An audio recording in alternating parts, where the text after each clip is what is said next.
te pediría, Frida, si puedes iniciar la grabación también, por favor. Gracias, bienvenidos, buenas tardes a todos los que ahora están presentes. Veo que se están conectando ahorita y seguramente se estarán entrando otras personas en breve. Seguimos ahora con esta parte del coloquio. Muy interesante lo que pasó en la mañana, las discusiones, las mesas, la conferencia magistral de Gerber. Me parece que abrió mucho el debate y mucha la reflexión sobre precisamente qué es la arquitectura en contextos de emergencia.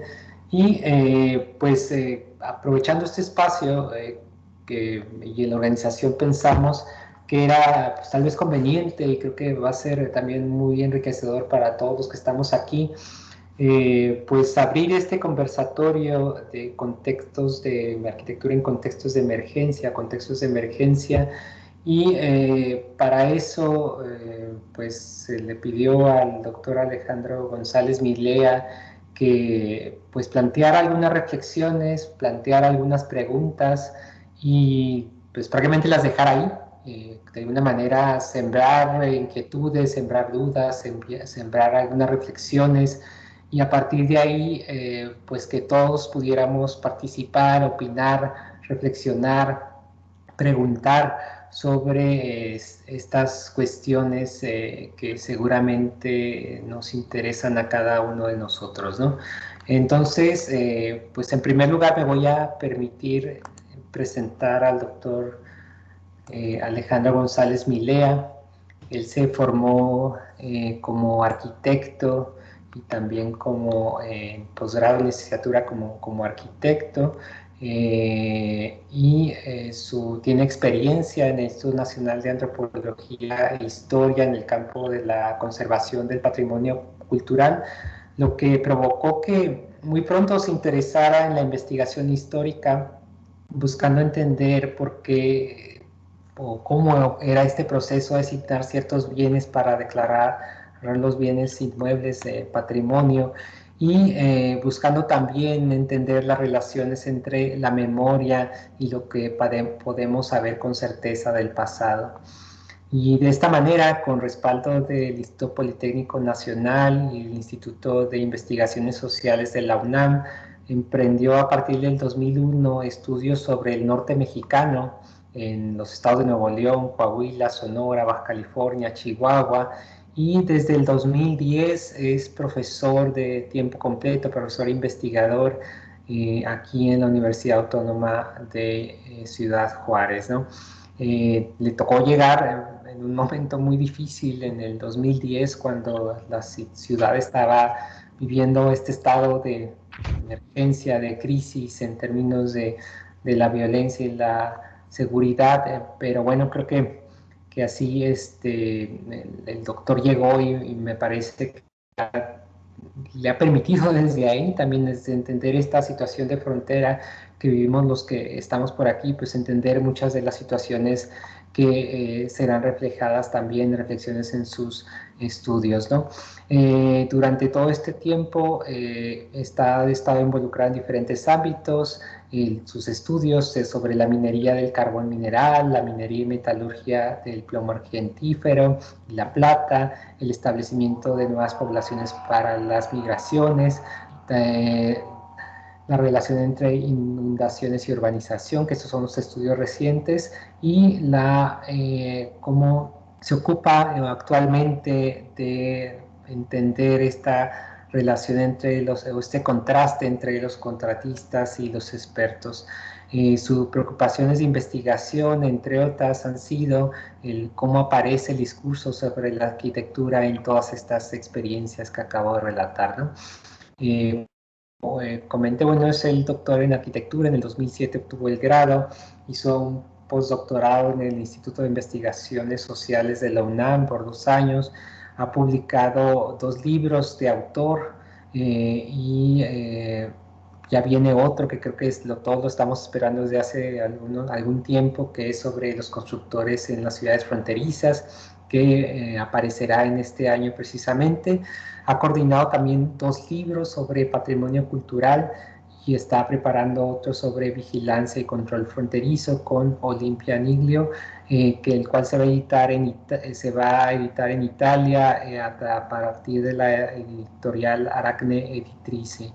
Ha publicado 27 artículos de investigación y 15 de divulgación, y algo muy interesante es que en 2014 ganó el premio de historia regional Israel Cavazos Garza con su libro, y que se publicó su libro El silencio de las aldeas, ¿no? Altamente recomendable para que lo busquen por ahí. Y es miembro del Sistema Nacional Investigadores de CONACYT en nivel 2.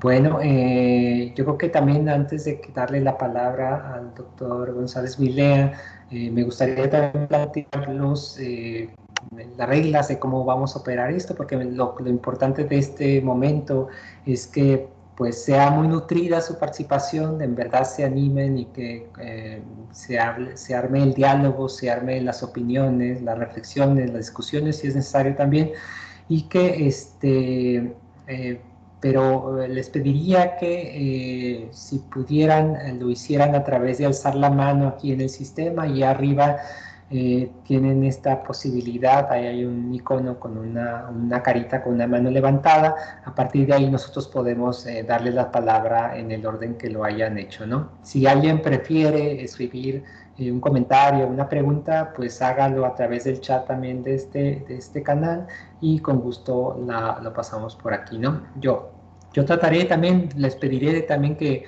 todo el mundo cierre micrófonos, cierre cámaras, y que a partir de que les demos la palabra, pues si quiere abrir la cámara que la abra, y que abra por favor el micrófono y haga la pregunta, ¿no? Por favor.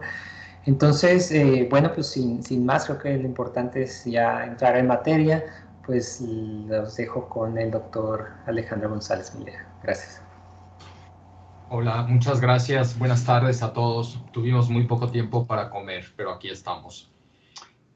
Bueno, agradezco mucho la oportunidad de poder compartir algunas palabras. Sobre todo les voy a compartir una reflexión que acompañó todo el proceso de construcción de la convocatoria, el proceso de clasificación de ponencias, porque paralelamente hemos ido indagando, por supuesto, desde antes de la publicación de la convocatoria, cómo había que hacer la llamada a las ponencias, escoger a los conferencistas. Así que lo que les voy a platicar es un conjunto de notas respecto a este problema de la emergencia que, de cara a lo que vimos hoy en la mañana, me parece muy pertinente. Incluso yo diría que queda un poco rebasado, pero bueno, ya dirán ustedes. Al final colocaré 3 preguntas en el chat que, como sugirió Héctor, creo que no necesariamente la discusión tiene que ir por ahí, sino que tiene que ser de manera libre. He participado en varios conversatorios y siempre es distinto, así que creo que no hay una regla. Pero bien, vamos a entrar en materia. Emergencia. El término emergencia. Emergencia puede parecer un término extraño, pero al mismo tiempo familiar dentro de la reflexión arquitectónica. Existen cuando menos 2 tendencias de significados de la emergencia que, cuando ponemos a examen, revelan también similitudes de fondo. Para explicar la primera tendencia, me voy a permitir hacer un rodeo. En un primer lugar, deberíamos de referirnos al plano pragmático y familiar, en donde el término emergencia se ha equiparado a otras palabras familiares como desastre y crisis. Todas invocan la naturaleza repentina de algo o una condición inesperada que representa o provoca pérdida o daño. Los estudiosos de la gestión del riesgo prefieren las segundas 2 palabras porque consideran que tienen un significado más preciso, al contrario de emergencia, que consideran más bien que es un término vago e incluso contradictorio. Pero todavía más, estos estudiosos de la gestión del riesgo señalan que un atributo de la crisis es la unicidad o singularidad, pero emergencia, afirman, es algo que no puede anticiparse y es inminente. Esta tal vez es una de las maneras más con las que estamos más familiarizados en la apariciones, todas esas cuestiones de desastre natural, riesgo. Ahora bien, en un plano cotidiano, también llama mucho la atención que el gobierno español, en los días que corren, en su lenguaje jurídico, contemple una figura que se llama la noción de estado de alarma, ¿no? Aprobada por la Corte y las cámaras. Y así podríamos seguir hallando en el plano cotidiano muchas particularidades. Por ejemplo, en el idioma francés no existe la distinción entre urgencia y emergencia, cosa que en el inglés sí sucede. Sin embargo, también en inglés existe una diferencia en apariencia contundente, pero no siempre clara, entre emergence y emergency. Así, a través del tiempo, podríamos seguir reuniendo definiciones y etimologías en torno a la palabra emergencia, pero hay varias cosas en las cuales hay un común acuerdo y creo que serían estas tres. Algo se mencionaba ya en la primera mesa hoy. Emergencia es la aparición de algo que se advierte en el sustrato de donde proviene. Literalmente, emergencia significa salir de algo que se hallaba sumergido. La Real Academia de la Lengua en el año de 1732 decía sobre emergencia, tenía una definición muy precisa y que está resurgiendo últimamente: accidente que nace o proviene de otra cosa más principal.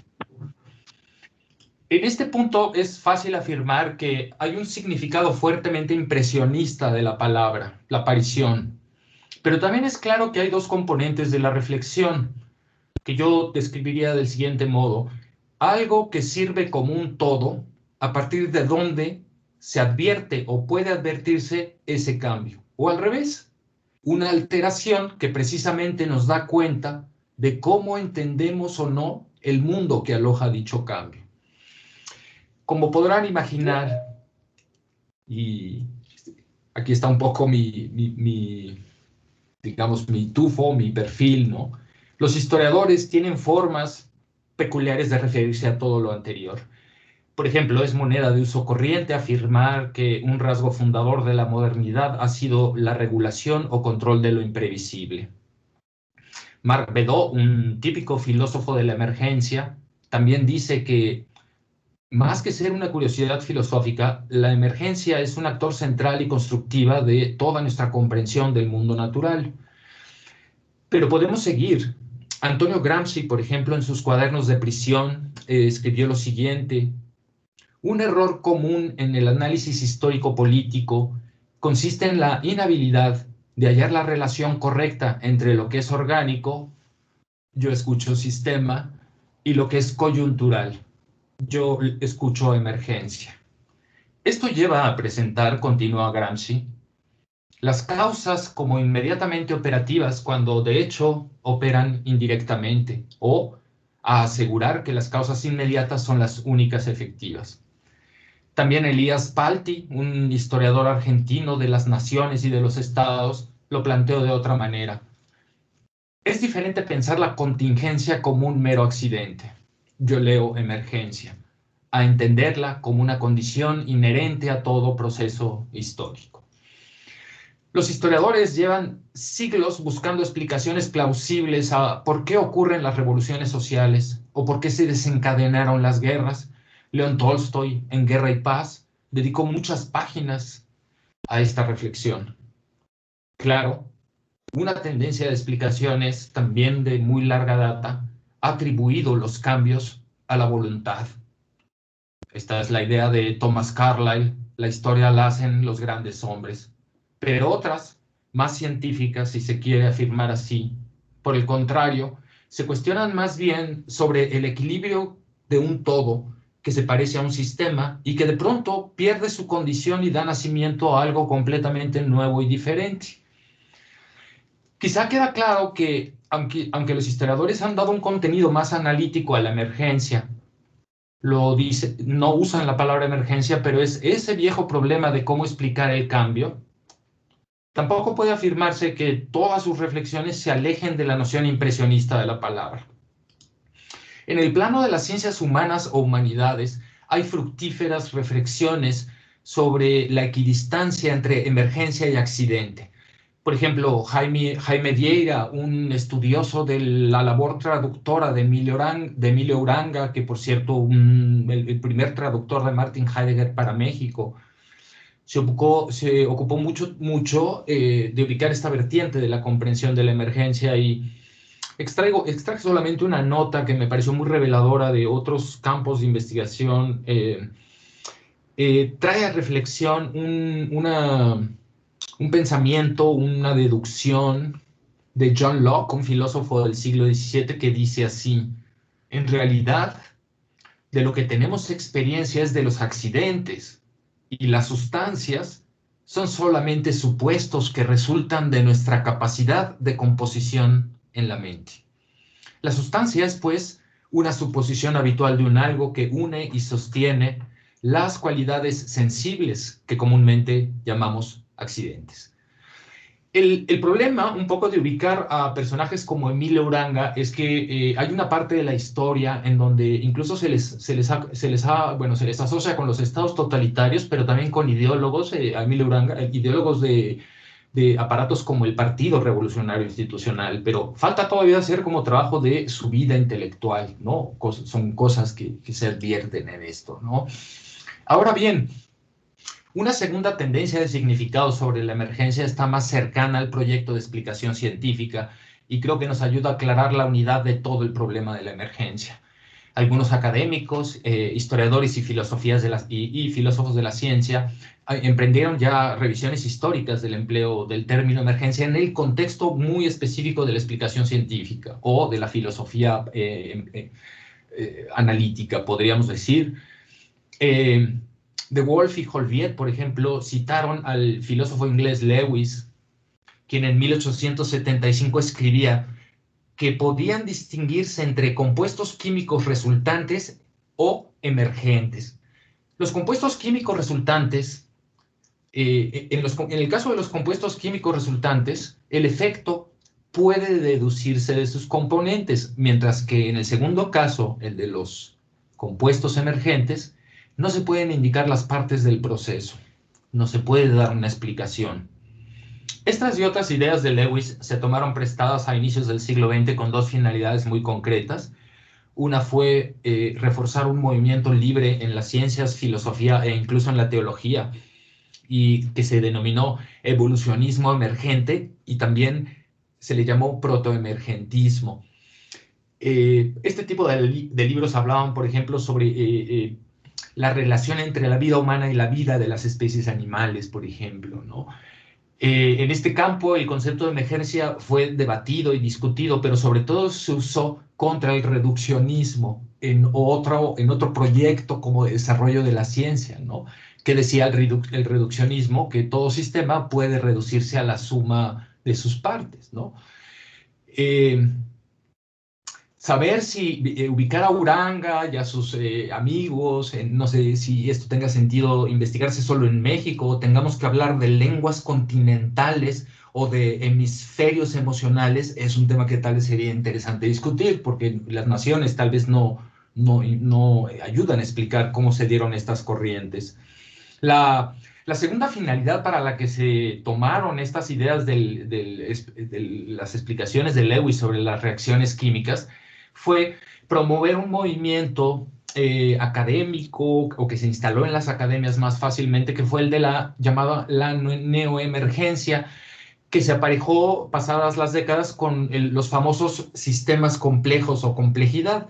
Aquí es donde se pueden alojar los textos clásicos de Ludwig von Bertalanffy sobre la teoría general de sistemas, pero también el de Mario Bunge sobre emergencia y convergencia. Ahora bien, lo que resulta interesante es un poco cuál ha sido la relación de los arquitectos o del arquitecto, si podemos decir, en esta trayectoria. Por ejemplo, Michael Weinstock, un arquitecto que educa, forma, enseña en la London Architectural Association, emprendió un proyecto de investigación en 2005 más o menos para recordar que además del sentido profesional que damos a la palabra arquitectura, existe una vieja tradición disciplinar que ha estado en diálogo con las matemáticas, con la cibernética, con la comprensión de la geología, y él publica un libro fabuloso que se titula The Architecture of Emergence, para básicamente decir, bueno, ha habido una vieja noción de esta palabra de arquitectura que de manera muy resumida es organización o infraestructura interna de un objeto producido natural o culturalmente. Y el proyecto de indagación, que tiene a veces más que ver con la cognición que con el conocimiento, es, él lo plantea, estudiar la forma es estudiar el cambio. Hay otros filósofos que acompañan digamos, vertiente más cercana a un proyecto científico. Está, por ejemplo, el filósofo Manuel de Landa, que él plantea algunos trabajos sobre las teorías de los ensamblajes, pero también tiene un libro formidable, 1000 años de historia no lineal. Él trata de escapar de los relativismos del mundo posmoderno, así los encajona a todos, ¿no? Yo creo que es un poco injusto, pero habla de cosas muy interesantes, por ejemplo, de la necesidad de perspectivas situacionistas, en lugar de estar estudiando solamente territorios o categorías demasiado rígidas, categorías que han construido disciplinas que él cree que es importante demoler las fronteras entre muchas disciplinas.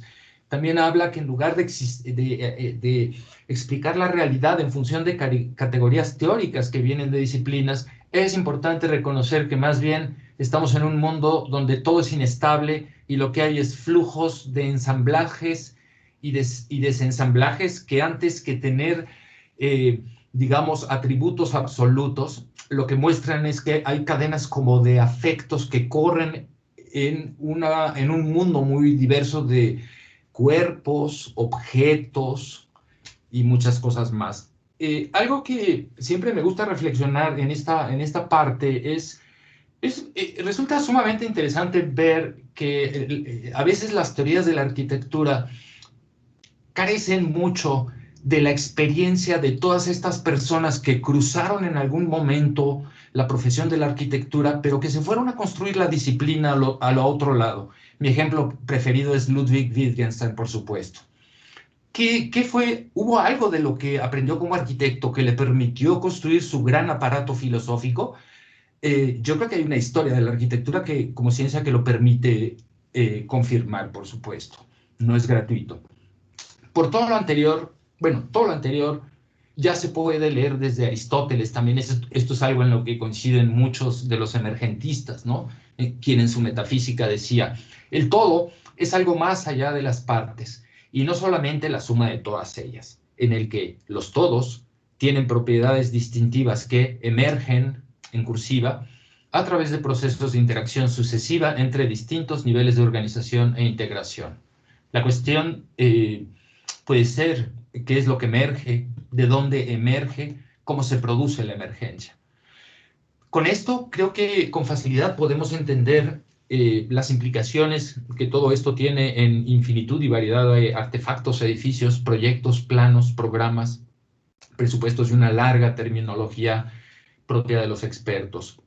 Traigo 3 preguntas y con esto ya terminaría. Las voy a colocar en el chat. Como decíamos, no, la discusión no tiene que ir por aquí forzosamente. Los accidentes urgen a intervenir, ya sea para aliviar o para prever. Pero ¿ha sido necesariamente un requisito entender cómo surgen o aparecen dichos accidentes dentro de los sistemas que en cierto modo los explican? Segunda pregunta, ¿qué significado tiene para una disciplina distinguir entre construir teorías sobre los hechos y la realidad por un lado y por el otro, reconocer que vivimos todo el tiempo rodeados de accidentes? Una tercera, ¿en qué medida los expertos son conscientes de que sus artefactos no solo prevén y alivian, o incluso aspiran a controlar lo imprevisible, sino también incrementan y hacen aparecer nuevas situaciones de riesgo? Bueno, yo lo dejaría aquí y voy a pegar esto en el chat por si sirve de algo. Muchas gracias. Yo aquí apago mi cámara.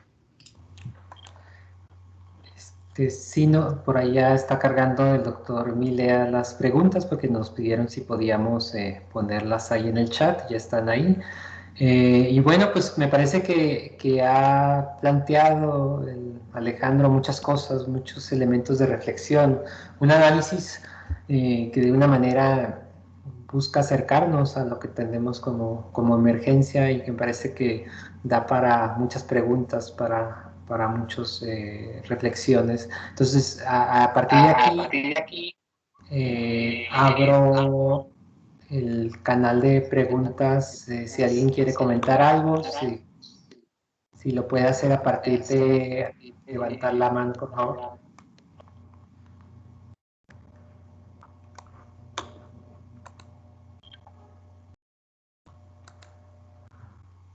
Sí, perdón, Alejandro Cabeza, si gustas prenderla, mucho gusto, ¿qué tal? ¿Cómo estás? Y si gustas prender la cámara y el micrófono, adelante. Gracias, buenas tardes. Muy interesante este primer planteamiento acerca de significados y posibles aplicaciones sobre la emergencia. Yo quería, bueno, a manera de pregunta o reflexión, un poco decir, bueno, se puede hablar de de una emergencia acumulada o acumulativa, por ejemplo, a partir de observar fenómenos que se traducen en problemas, ¿no? Específicamente en el campo de la arquitectura con relación al espacio habitable, o a ciertas prácticas que se ejecutan una y otra vez de manera reiterativa sin reflexionar acerca de esa totalidad o de otros contextos que envuelven la práctica de la arquitectura y que no necesariamente surgen como un accidente inmediato, sino como que se van acumulando y llega un momento en que rebasan verdaderamente la situación y ante ello me parece que se podría hablar de esta especie de emergencia acumulada que tendríamos que abordar, ¿no? Para solucionar. Sería un planteamiento. Gracias. Muchas gracias, Alejandro. No sé si a partir, antes de dar la palabra a Salvador, si alguien quisiera comentar algo de esto, de la emergencia acumulada, de este término que propone Alejandro Cabeza. Alejandro González, si quieres comentar algo al respecto. Sí, bueno, obviamente con mis limitaciones porque no soy un experto en este tema, es un tema que estoy trabajando y ya, ha llamado mucho la atención, pero hay una cosa en lo que coinciden, como dije, hay estas dos vertientes, ¿no? Una está más cerca de las ciencias humanas y otra está más cerca de la explicación científica, pero algo que es común en los distintos abordajes, distintos estilos de de la emergencia, es la novedad radical. Y otra cosa que es importante, no existen de hecho se llama emergencia porque no es posible explicarla, ¿no? Que es lo diferente al compuesto, digamos, resultante, ¿no? ¿Sí? Entonces, no sé si se pudiera hablar de una emergencia acumulativa. Eso es. Por ahí, antes de dar la palabra al doctor Salvador Salazar, Brenda, comentabas algo en el chat, no sé si quisieras mencionarlo. Se lo comió. Yo me como los...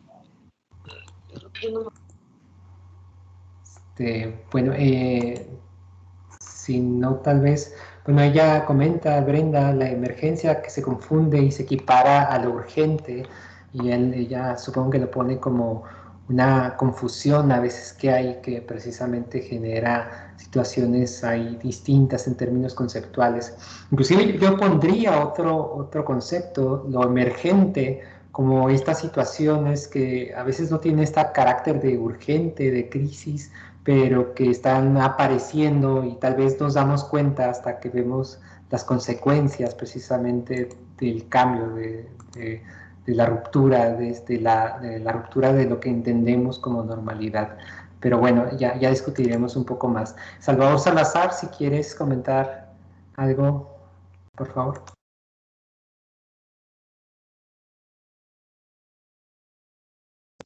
Sí, realmente muy interesante, ¿no? Siempre escuchar a Alejandro, a Héctor, el comentario de Alejandro, quien está ahora como invitado también.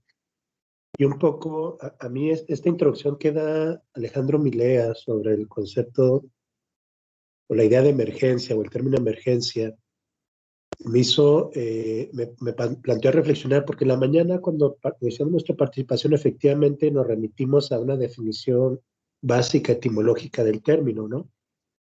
Y que habla de emerger, efectivamente, y que en gran medida una de las preocupaciones, un poco pensando y ahorita reflexionando a partir de lo que comentó Alejandro al inicio, es efectivamente a veces una problemática en el sentido de una lectura ahistórica de los fenómenos, en donde pareciera que lo que emerge en ese momento, irrumpe en ese momento, surge y entonces nos coloca en una condición de crisis o de problemática, y por lo tanto hay que atenderlo. Y esta lectura, yo por ejemplo, Alejandro, y esto un poco como pregunta, como inquietud, me llamó bastante la atención y me gustó mucho que haya remitido a Gramsci, porque efectivamente, bueno, esto nos llevaría a entender esto, emergencia, como una condición, como una situación dialéctica de contradicción. Y al hablar de emergencia como una situación o como una dialéctica de la contradicción, eso entonces nos exige colocarnos en dos ámbitos, en el ámbito de lo histórico y en el ámbito de lo material. Y por el otro lado, también esto un poco entra en debate cuando sigue incluso estando muy presente en muchos ámbitos académicos, y bueno, aquí en la arquitectura Alejandro a lo mejor lo podrá ampliar más o comentar más, o el propio Héctor. De manera opuesta, cómo sigue todavía estando muy presente la idea de emergencia como una tabula rasa, es decir, como algo que emergió en ese sentido de John Locke, ¿no? Como algo nuevo, por lo tanto, hay que eliminar todo lo que antecede, porque lo antecede no es emergencia, lo que antecede, decía ayer Alejandro, es normalidad, y frente a algo nuevo, entonces, a borrar todo y a colocarnos frente a eso, ¿no? Como esa tabula rasa. Y entonces yo llevaría un poco a esa reflexión o a esa pregunta ahorita en ese sentido de las diversas lecturas en torno al término emergencia, y que por lo tanto un poco me llevan a, dice Alejandro en la segunda pregunta, ¿qué significado tiene pensar la tensión entre teoría y accidente? Donde a veces pareciera que teoría efectivamente estamos hablando de un elemento de permanencia frente a lo accidental como algo que está de repente surgiendo, que emerge y que por lo tanto hay que atender, y muchos hablan, ¿no? Pragmáticamente, ¿no? Y entonces, esto, por ejemplo, me lleva un poco a interrogar, Alejandro Milea, a una cierta perspectiva que suele prevalecer en el ámbito de la arquitectura, donde cuando se habla de teoría, cuando se habla de este referente, a veces entra un poco en el debate, ¿no? Porque pareciera que se plantea la oposición teoría-práctica. Y creo que esto también ahí habrá que discutirlo un poco en ese sentido de la segunda pregunta. Y lo tercero, entonces, cuando hablas, Alejandro, de perspectivas situacionistas, que entiendo yo que hace referencia a entender la situación específica que nos lleva a reflexionar sobre una categoría, como en este caso emergencia, yo me pregunto en torno a la relación entre emergencia, frontera y porosidad. O sea, al final de cuentas estamos ubicados territorialmente en un contexto fronterizo, pero el término de frontera, a diferencia de cómo se entendía o se colocaba en cierta discusión de la perspectiva política, de la teoría política más ortodoxa, al siglo XIX, siglo XX, bajo la idea del Estado-Nación, pues ahorita la frontera ya tiene otro sentido, entonces está muy relacionada a la idea de la porosidad. Y el sentido de porosidad efectivamente permite generar conexiones. Y entonces, cuando hablamos de estas conexiones, me pregunto, no es indispensable, no es urgente, no es, ahora sí como diría Héctor, una emergencia o es emergente el colocar una discusión frente a categorías en torno a ciertos enfoques arquitectónicos que siguen muy ligadas y ancladas frente a realidades o contextos o perspectivas situacionistas, pues que no permiten entender y comprender ciertos fenómenos, ciertas realidades, ciertas problemáticas, ciertos enfoques teóricos interpretativos a estos fenómenos. Gracias. Alejandro, si gustas. Sí, bueno, muchas gracias como siempre, Salvador, siempre abriendo como nuevas perspectivas. Eh, no sé, no puedo comentar todo ni dar respuesta a todo, pero lo que comentas me hace reflexionar una cosa y recordar, hace poquito se juntaron en Francia a hacer una revisión sobre el campo de la arquitectura, pero desde el ámbito disciplinar, no desde el ámbito profesional, desde el ámbito disciplinar. Y hay una cosa bueno, Francia tiene una tradición de Estado fuerte, autoritario, ¿no? No es un Estado como los anglosajones, donde la democracia se teje de otra manera. Y una cosa que creo que es muy interesante en varios países de tradición latina es que la manera de gobernar o en la que está construido el Estado eh, ha provocado que las profesiones en cierta manera funcionen de cierta forma porque son grandes, es un nicho de empleados, ¿no? Para la construcción de los países, de los gobiernos de los estados. El Estado es un gran empleador. Pero esto no quiere decir que las discusiones disciplinares coincidan con las de la profesión. Creo que este es un punto que a menudo tendríamos que estar un poco más abiertos, ¿no? Por ejemplo, hoy en día, creo, lo voy a decir así, creo que el mundo profesional de la arquitectura se ha beneficiado mucho de 4 décadas de diálogo disciplinar entre ciencias sociales y arquitectura, que es otra cosa, es mucho más, es anterior, ¿no? Pues eso. Bueno, gracias Alejandro por los comentarios. Por ahí había visto la mano levantada de María Eugenia Hernández. No sé si quieres comentar algo, Maru. Oh. Perdón, sí, es que me andaba moviendo de lugar, pero buenas tardes. Primero, gracias. Es una conversación muy importante, sobre todo tomando prestado aquí de Salvador, pues nuestra situación geográfica, ¿no? En la frontera. Entonces, lo que yo quiero comentar es, por ejemplo, abonándole más, ¿verdad? Echándole más a la capirotada, pues que Reinaldo Ladaga nos ofrece este concepto de estética de la emergencia, precisamente para aquello que no podemos del todo abordar con los marcos que tenemos ahorita, ¿no? Como lo que mencionabas, Alejandro Milea, de esta obsesión con la teorización, conceptualización, etcétera, ¿no? Sin embargo, creo que tiene que ver más que con teoría, hecho y realidad, creo que tiene que ver con control. O sea, como que la emergencia también saca a relucir otro lado, que es nuestra gran necesidad por llamarle que algo es entendible si tengo la manera de controlarlo. Y me parece que esto de la emergencia acumulada a mí me emociona esa idea, desde el punto de vista que la emergencia se puede caracterizar, o la podríamos también discutir, a partir de su cúmulo de interacciones. O sea, la emergencia siempre es múltiple, no estamos hablando de algo, y eso es como lo que nos genera un poquito de ansiedad. No es algo, ¿verdad? Es múltiple, y estas interacciones pues yo las ligaría al cúmulo, ¿no? A la emergencia acumulada.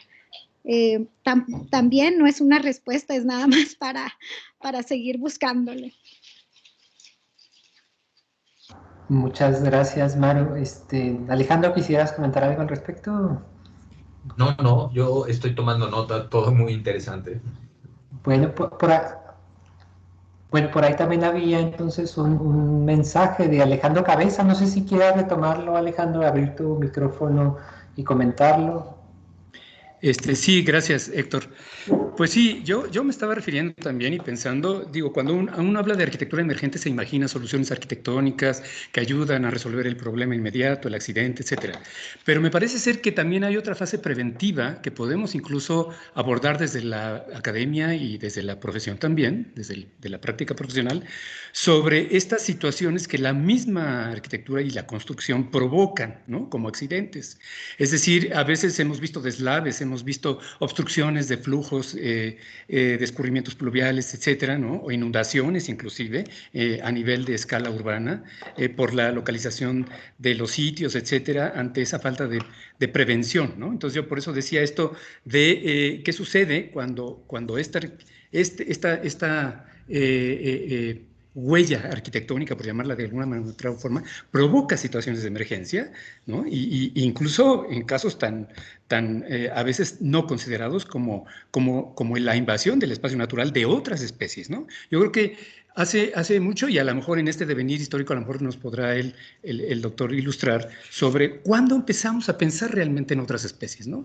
O sea, parece ser que esto sigue y sigue y sigue a pesar de las grandes crisis ambientales y de otro tipo, y sociales y económicas, que estamos viviendo. Entonces, era otra forma también de ver el concepto de la emergencia.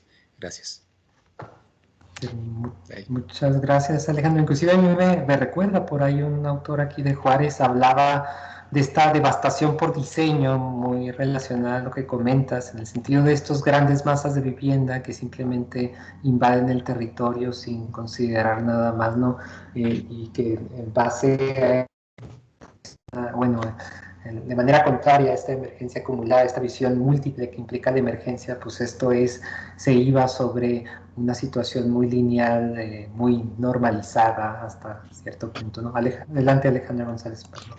Sí, bueno, solo compartir una cosa que me hizo recordar el tema, lo que está tocando Alejandro, que me parece bien interesante y que también es una característica del proyecto del emergentismo como proyecto de explicación científica que mencionaba. Yo no puedo decir si estoy de acuerdo con eso o no, son cosas que estoy descubriendo, pero ciertamente Alejandro tiene razón en algo muy importante, y es que hay un problema que asoma en este proyecto de la emergencia, y lo han llamado de varias maneras, pero lo voy a mencionar de la manera como yo lo veo, y después el título que se le da es la división tan artificial que existe entre individuo, ser humano, hombre, y mundo animal. A esto le han llamado la tesis de la excepcionalidad humana, ¿no?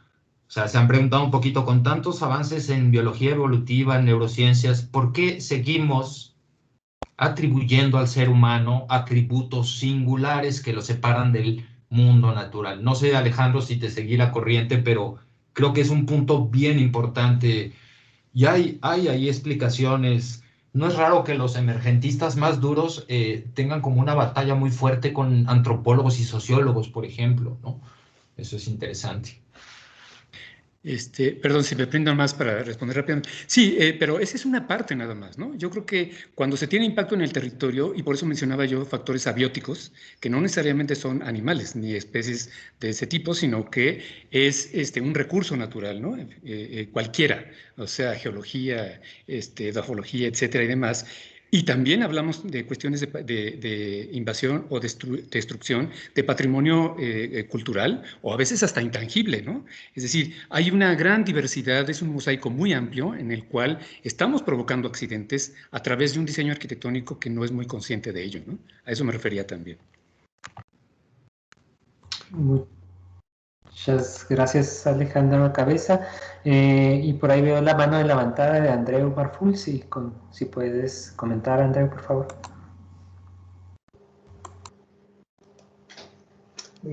Hola, buenas tardes a todos y a todas. Gracias por convocarnos a este interesantísimo coloquio. Yo estoy muy, digamos, impresionado sobre lo que está sucediendo a escala global con este impacto de la emergencia que ha generado la pandemia, ¿no? Y claro, aquí estamos hablando de arquitectura, ¿no?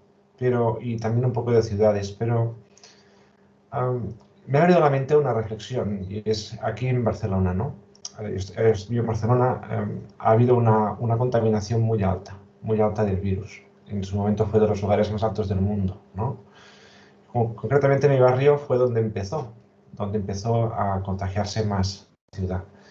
La gente, muchos compañeros con los que comparto amistad, Aquí es costumbre tener pues, un espacio donde escaparse el fin de semana. Es una circunstancia muy característica de aquí, de mi contorno geográfico. La gente está rechazando la ciudad.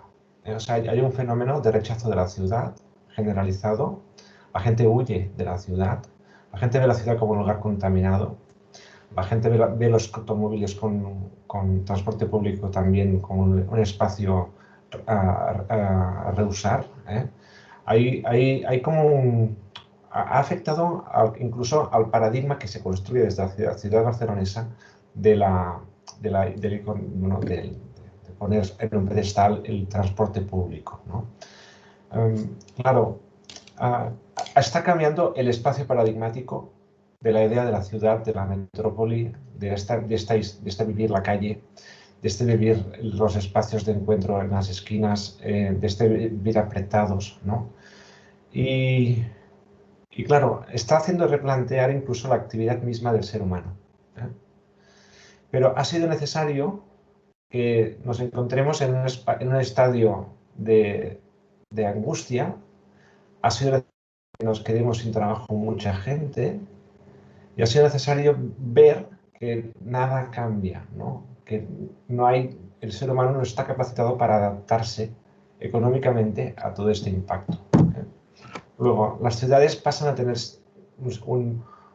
pasan a ponerse en duda, pasa a ponerse en duda el sistema económico, pasa a ponerse en duda la misma idea de la actividad humana, ¿no?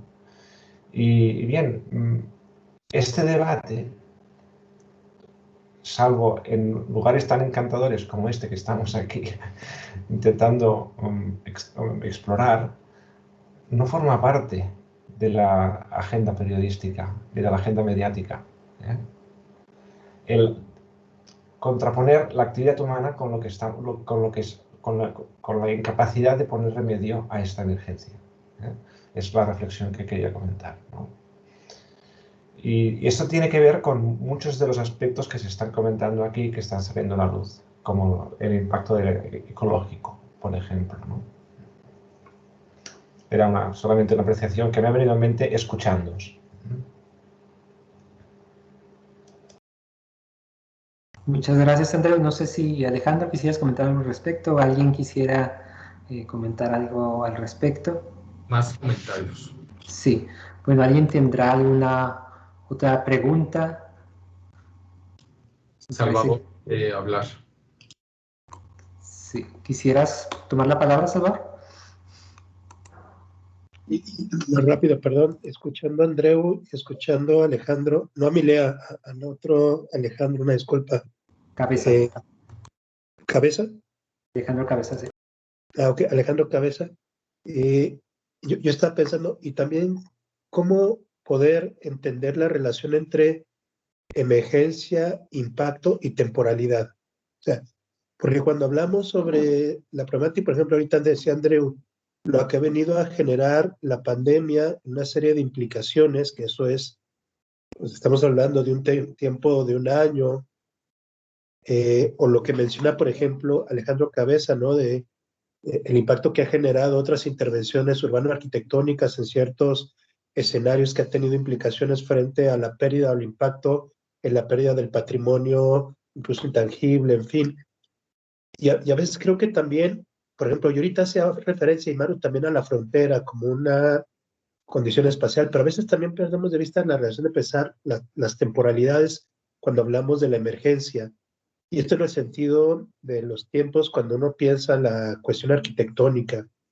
Creo que es importante pensar también esa dimensión, porque en gran medida, por ejemplo, ahorita recordaba un caso allá en Aguascalientes, en un barrio de Aguascalientes, creo que Alejandro lo conoce, el barrio de La Purísima, no sé si alguien más lo conozca por ahí, que están por ahí una apuesta por parte del gobierno de intervenir cierto lugar, y de repente hubo una reacción importante de la población, hubo un momento de efervescencia para detenerlo. Desde el punto de vista urbano arquitectónico iban a intervenir parte del barrio, porque se suele poner ahí un mercado de informal que es históricamente de mucha tradición.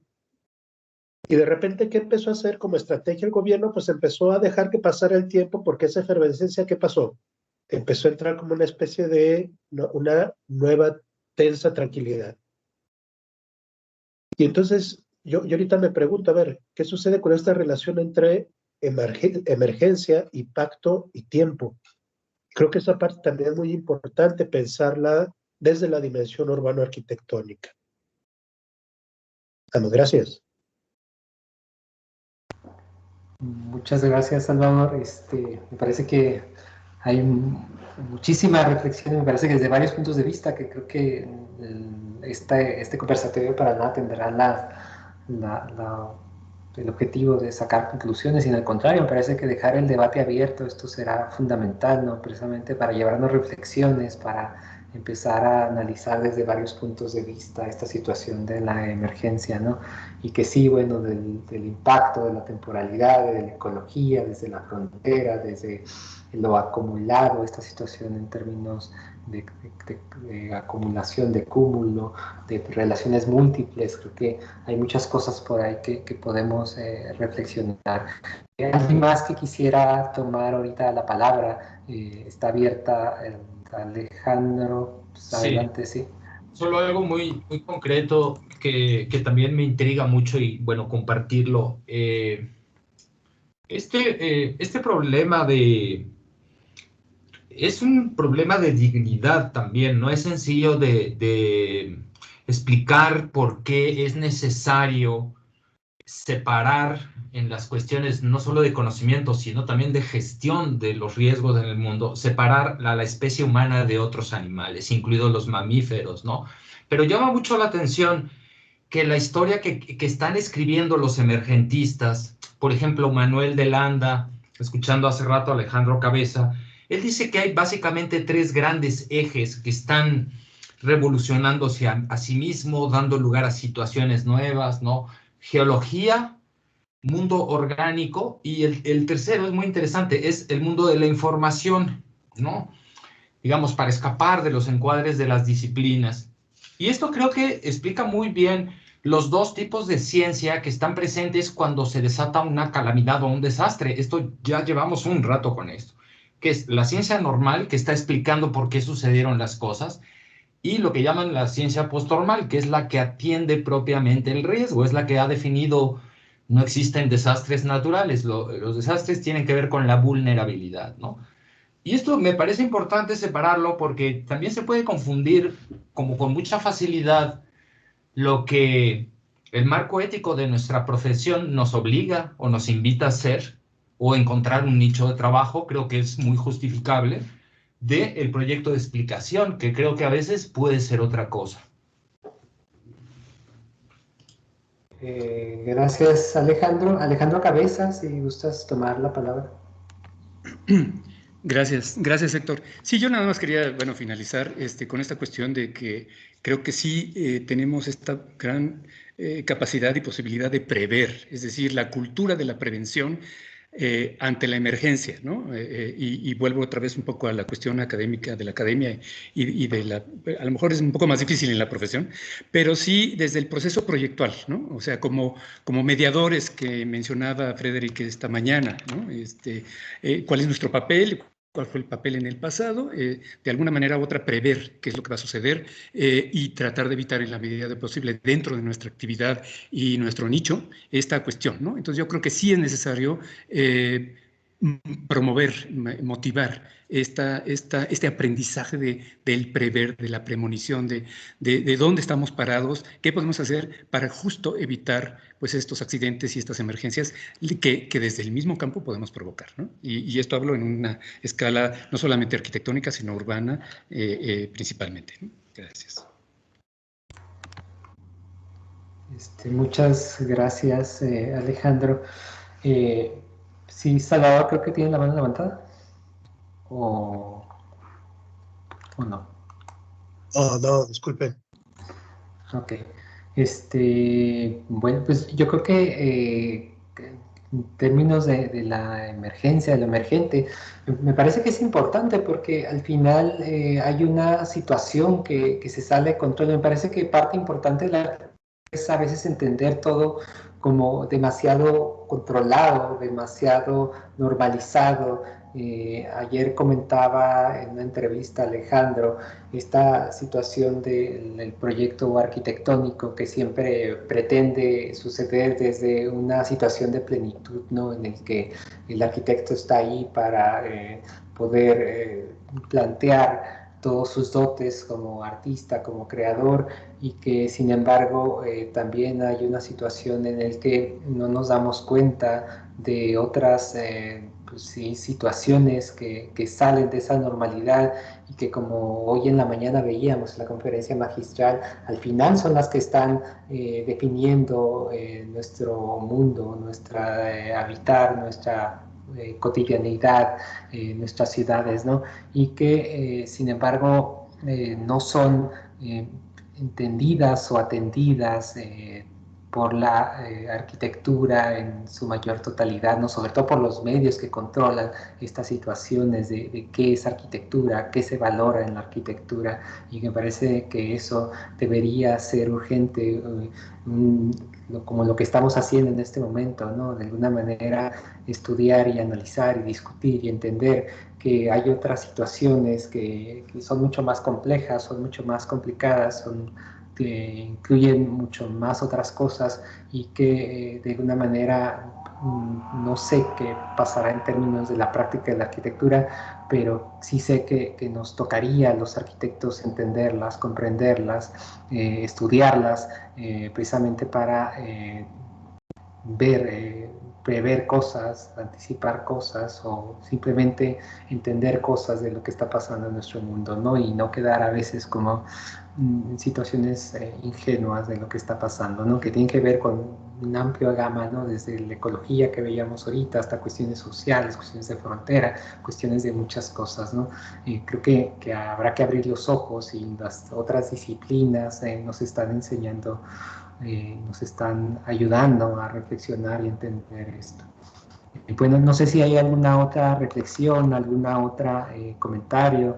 Alejandro, si quieres, Alejandro González, si quieres comentar algo para cerrar. No, Héctor, creo que estaría yo como redundando un poco, pero creo que sería importante, bueno, sí, nada más recordar esto, me parece relevante que hay un proyecto académico de arquitectura que no se empata con los mundos profesionales protegidos por las naciones modernas, ¿no? Esto surge con Johan Lambert y hay gente que está trabajando esto. Esto no solo tiene que ver con construir y hacer proyectos, sino con explicar cómo cambia la forma, ¿no? Esto aquí lo extraje, ¿no? Ciencia arquitectónica se llamaba, al menos esta es la tradición que nos precede inmediatamente, viene del siglo XVIII y se refiere a la cognición humana, una teoría de la estructura de todo lo simple y primario, ¿no?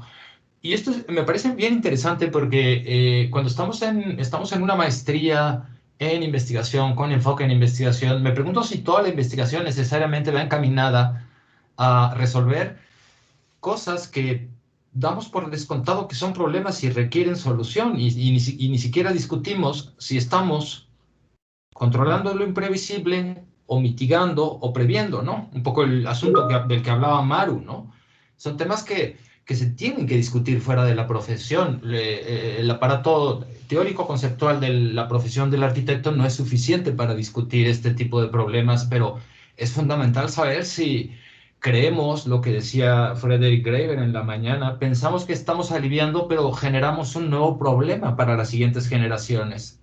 ¿Tiene una solución o una salida esta encrucijada? Yo creo que en el corpus literario teórico de una profesión esto no se puede resolver, hay que salir, y para esto están las fronteras disciplinares. No sé si me pasé o...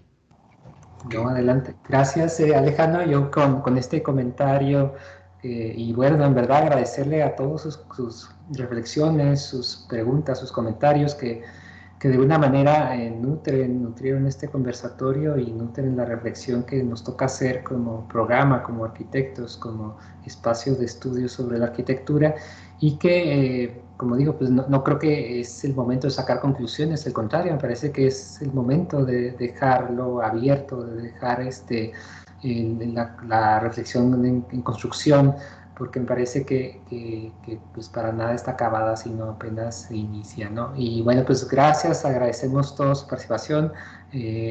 Por ahí yo también creo que ha sido muy, muy excelente lo que se ha reflexionado y comentado aquí.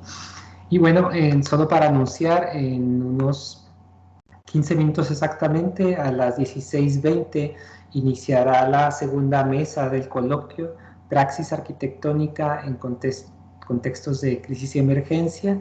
La moderará la doctora Altipeña y bueno, en 15 minutos ya estaremos por ahí. Entonces, para que se tomen un pequeño break, vayan a hacer algo ahí rápido y nos vemos ahorita en 15 minutos.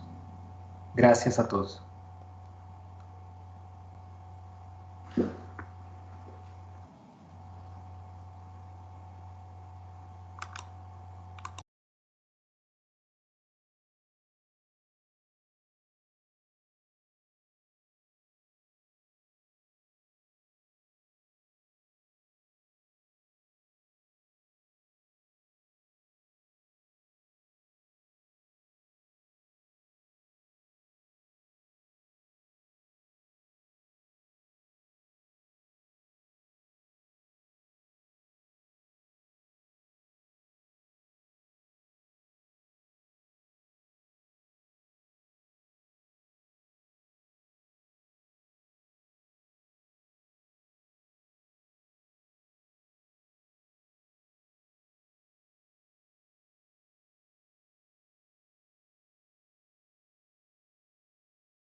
Frida, si puedes parar la grabación, por favor.